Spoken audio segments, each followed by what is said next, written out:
What's up guys, Bryson here, and today we are making a tackle bag review, and I actually went on a Bass Pro run today, so we're going to blur that stuff out and I'll share that at the very end. Catch you in the bag. The first thing we got is some scissors, the scale that's actually Wyatt's and he forgot it at my house, this pole holder for when I go catfishing, and these little gulp like minnow thing. Alright, so first off I had the scissors, and you always need scissors in your tackle bag.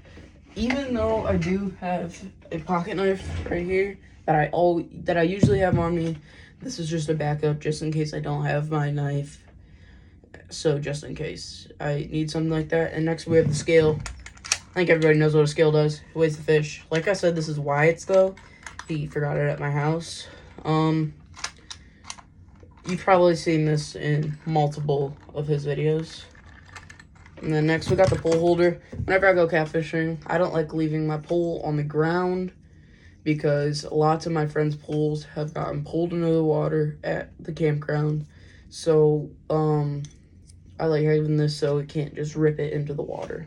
And then we have these little, like, Gulp Alive minnows, but they're, like, soft plastic. I got these for, I think I was doing a trout fishing tournament before Wyatt started his YouTube channel. And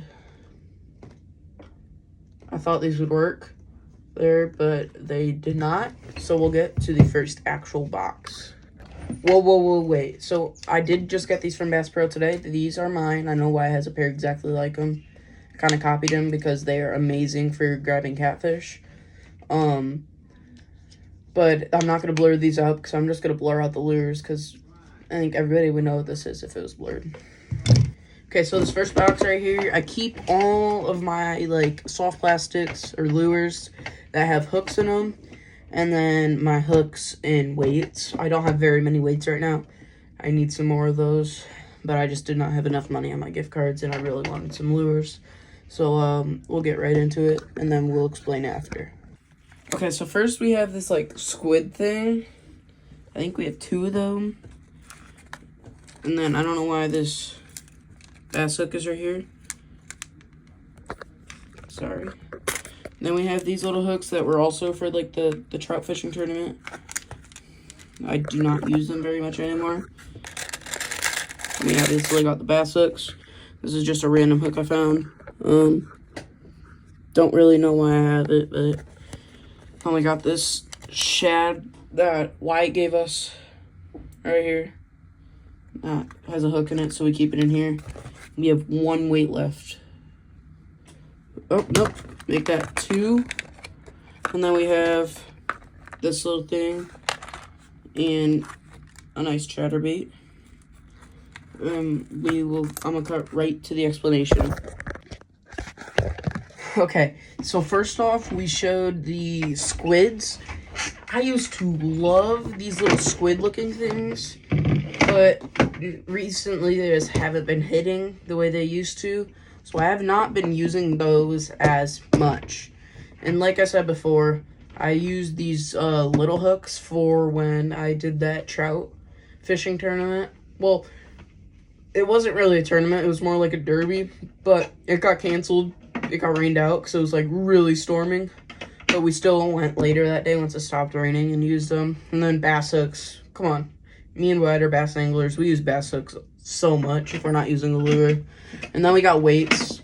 The weights are pretty much for my catfishing, because I want it to sink to the bottom. The catfish are bottom feeders, so when there's like the bait at the bottom, they're going to be more likely to do it instead of if it's floating at the top, if you know what I mean. And then we got this like red thing. It is actually to like keep fish, so you can like tie it onto something, I'm pretty sure, and like the fish won't get away, I guess. I'm not really sure. And then a chatterbait, one of my favorite bass lures, especially at night, because it creates a lot of sound, and then the bass will hear it and eventually come towards it, and then once they see it, they'll most likely eat it. And I do actually have a crawfish trailer. That's what it's called. But, yeah, we are going to get to the next box, and I guess I'll see you when I'm there. Okay, this next tackle box is the one we've all been waiting for. The lures. I will catch you when we're in there. Alright, here's all my lures, and we'll go through them one by one. And all those blurred out ones are ones that I got from Bass Pro. Alright, so first off, we got some speed worms. When I was a little younger, I used to think these were Senkos. But these speed worms have actually caught me a few bass, including that one bass that's on my fish brain. It's pretty big. And then over here, we got I'm pretty sure this is a jitterbug. I'm not 100% sure. And then, correct me if I'm wrong, we got this little thing. Forget what it's called. It came in like a pack. It rattles a little bit. I think, I don't want to say the wrong thing. I don't have very much lure knowledge, but I want to say it's a crankbait. There's Bass Pro lure number 1. And I think this is actually Wyatt's. I might give it back to him. It's just a tiny little walking frog. I don't know if he wants it back. I will ask him that. And then I got these craws that I was talking about that were on the trailer. And I actually have a few... Hold up, I'm going to set these off to the side. I actually have these smaller ones too at the bottom that also have helped me smash bass. We're just going to throw them back in there and move on to more squids. I used to love squids, like I said, when I was younger with my little Zebco. I used to love fishing with these because I just thought they looked so cool. And then more of those like lizard squid things. And I do have some actual lizards somewhere. And then correct me if I'm wrong again, but I think it's another crankbait, maybe. Maybe a whop. Is that a whopper plopper? I don't know. Y'all have to correct me because I have terrible knowledge. Lure number 2 from Bass Pro. And lure number 3.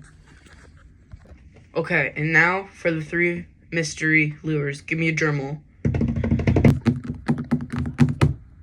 Okay, so now for lure number 1.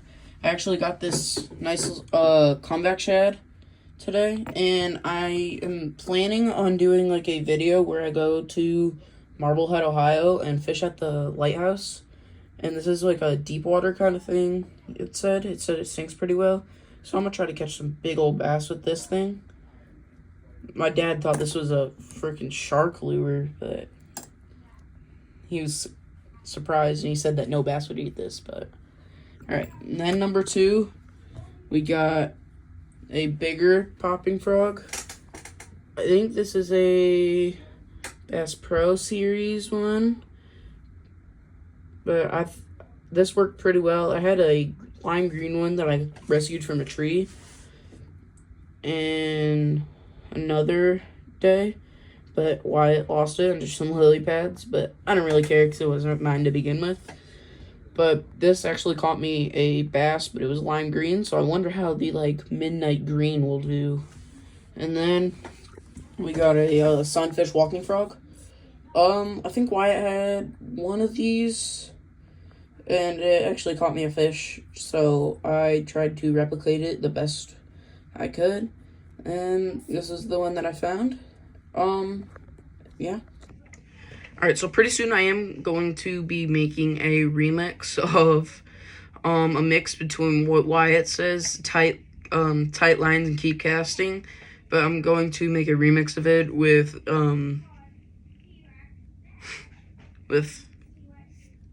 Rocky Road Part 2 by Caleb Gordon, so just wait for that to come out, and let's cut straight to the outro. So thank you guys so much for watching, and don't only rate these 3 lures that I got from Bass Pro today, but can you rate my whole tackle bag setup, and just drop any suggestions down below, and so if you drop any suggestions, I will listen to them, and you could even recommend any lures that I could buy. Don't forget to follow my Fish Brain along with Wyatt's, and then my Twitch along with Wyatt's. Wyatt's Twitch is Frogs, Logs, and Smackin' Hogs. Not Smackin' Dem Hogs, just Smackin' Hogs. And then mine is B-Boys Gaming 28 underscore 28. And me and Wyatt like to stream a lot every time we can on Call of Duty. And, you know, just make sure to drop a like and a sub. And just thank you guys once again so much for watching. And, always remember, God first, tight lines, keep casting.